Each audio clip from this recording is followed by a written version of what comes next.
Greetings from our team at Robare Jones Wealth Management. This is Jack Jones, the managing partner, with our May monthly market update.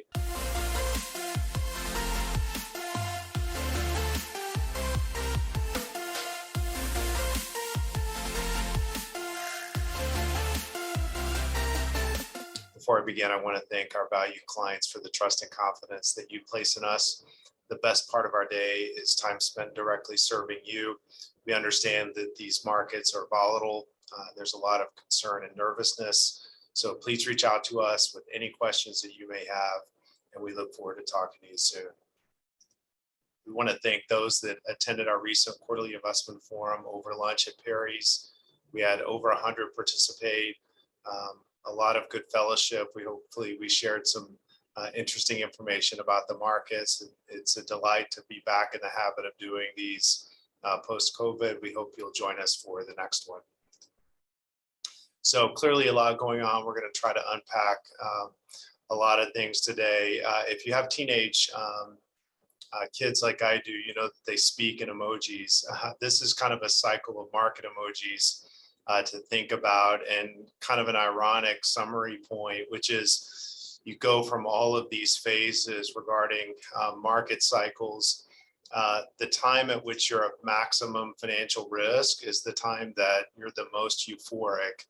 And as markets trade off, similar to the way that they're trading off now, when you get to this point between anger and depression, you're at the point of maximum financial opportunity, but you're also at the point that you feel the worst. So this is just kind of pretty typical what happens in markets. But it's interesting to see it kind of expressed in emojis, which again, if you have teenage kids, you know that they basically speak emoji.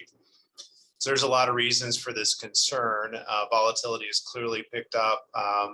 In 2022 so far, we've had 12% to 2% or plus or minus days, compared to only 7 all of last year and 44 in 2020.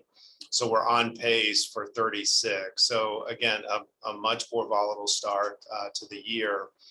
We talk about this chart a lot, and it's just to put those declines in perspective. On average, you get a 14% decline measuring back to 1980. So this decline, while painful, isn't out of the norm as it relates to historical intra-year declines. This just kind of takes a zoom out. We can look at this going back to the mid-90s, but really if you focus on the last couple of years, pre-pandemic, the S&P dropped down to a low of 2237. Even with the decline, we sit at just over 4,100. Not surprising, the bullish sentiment in the market is low, just under 39. What's interesting to look at is in periods of time historically, when sentiment has been in that range, look at timeframes after that and how markets have responded. You see the average 1 month change is 0.78, and it's positive 70% of the time. By the time you go all the way back to 1 year, the average change is 13, and a positive change 86% of the time. So jobs numbers fresh on Friday. Overall, a pretty good jobs report. 428,000 jobs added, which exceeded expectations. Unemployment stayed the same. Average hourly pay annualized at 5.5%. What's interesting is that the participation rate actually dropped. So you see less people looking. So it's a mixed bag that way. And again, what the job market just screams is kind of these mixed signals of over 11.5 million jobs still being demanded. So on average, there's roughly two jobs demanded or available for every job that's being looked for. So a very, very tight labor market overall. So we do live in an economy that's 70% consumer driven. So it's important to kind of see how the consumer is doing. Debt service ratio on US households has picked up to roughly 9.3%, which is lower than it was, but in perspective, still much lower than where we were in Q4 of 07. Also from a savings standpoint, there's a lot of savings on the sidelines. Some of this was just not spending money. Some of this was stimulus. but roughly 2 trillion in excess savings was generated over the last couple of years. So the Fed, again, is trying to hit a very small target of curbing inflation, which we'll talk about next, without bringing on a recession. We talked about this last time. The tight spot has gotten even tighter because we have a negative GDP number in Q1. So again, I'll kind of share with you some of what the Fed is doing. The Fed in a press conference just this week, they raised 50 basis points, signaled another 50 basis point at their next meeting, and then talked of being more data dependent. But again, now they're tight spot for both inflation and keeping us out of a recession. Again, it's got even tighter. We see CPI, the last print, at about 8.6. Core, where you strip out food and energy, is at 6.4. So inflation is still running very hot. Contributors to inflation, this just talks about kind of where we've been at 2.6 back in March of 21 to 8.5 today. So gone is any idea of the term transitory. Inflation is clearly sticky. The Fed was also clear to point out that they control the demand side, not the supply side. So it will be important to see if at least the pace of this change starts to abate as we move throughout the course of the year. But inflation is clearly a risk that's on everybody's mind. And with the Fed raising rates and inflation picking up, not surprisingly, you've seen a move up in rates. This goes all the way back to 81 when interest rates were super high.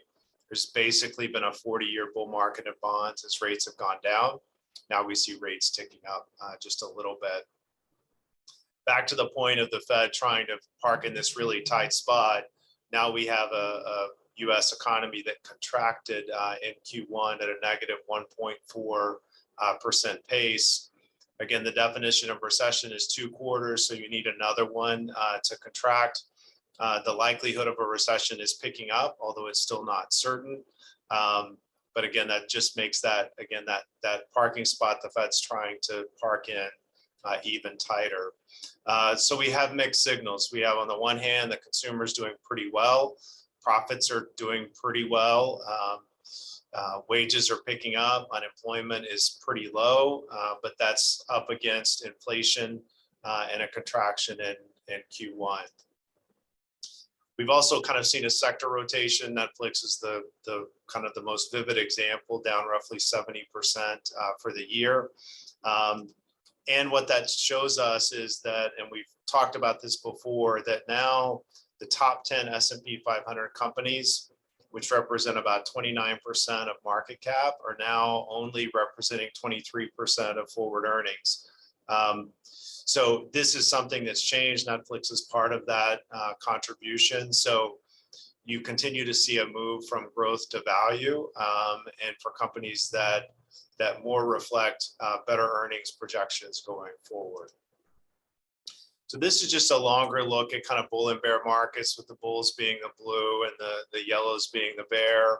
Kind of in summary, just going back to 1942, bull markets on average lasted 4.5 years with a cumulative return of 155%, with bears only lasting 11.3 months with an average loss of 32. Now keep in mind, even though this is the minority of the time, it doesn't make bear markets pleasant to go through. They're clearly not. Now, we're not in a bear market now in the S&P 500. We are in the NASDAQ, which is a decline of 20% from a prior high. And this taking an even longer view, going back to 1926. We've talked about this before, which is on the S&P 500. You've had 71 positive calendar years, 25 negative years. The positive years have been just over 21%. And the negative years have been negative 13. Again, none of these 25 years are fun to go through. They all happen for different reasons, but it's just important to note that roughly 3 out of every 4 years, the markets are up. And when they're up by about a 2-to-1 margin. So what are we doing on our side? We did rebalance a few weeks ago. Some of the themes that we added were increasing cash, commodity exposure, lessening our international exposure, reducing our rate risk. We'll likely be rebalancing in the coming weeks to reflect markets that are changing significantly We try not to either over or underreact to markets, but we are paying attention. We are making changes as those changes are needed. You'll get trade notes from us in front of any change that we make. So we'd also encourage you to contact us. Let us know if you have any questions. Don't leave any questions unanswered. We're here to serve you in markets like these that are challenging. So with that in mind, we'll close. Again, we try to keep these relatively brief. We understand these markets are concerning. Please reach out to us if you have any questions at all. We're here to serve you. Until we see you again, stay well and take care.